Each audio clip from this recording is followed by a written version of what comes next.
think somebody said that if you think about every time you need an ID or an identification document, if you don't have that, that's a little bit like what it is to be stateless. I mean, you don't have a passport, so you can't travel. You don't.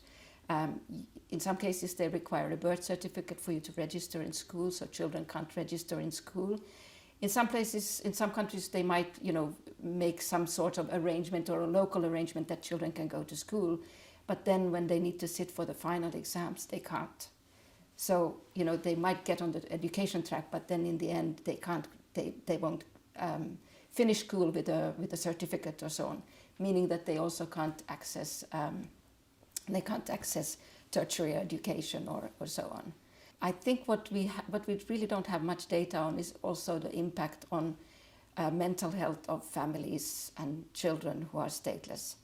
And I think that is something that we would need to look into more, because we think that the fact that you don't belong, that you are in a limbo, you don't know that when you grow up if you can get married because you don't have the documents.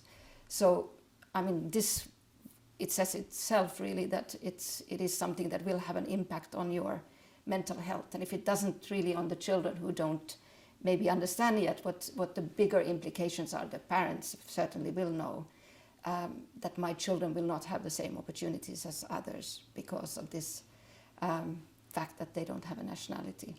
For children as well, because they don't have, they lack identification document, it also means that it's more difficult for the parents to enter the labor market, which then makes it maybe sometimes easier to have the children engage in child labor, because that's kind of a more can be done under the radar. And therefore children who are stateless are also more at risk of violence or exploitation or trafficking.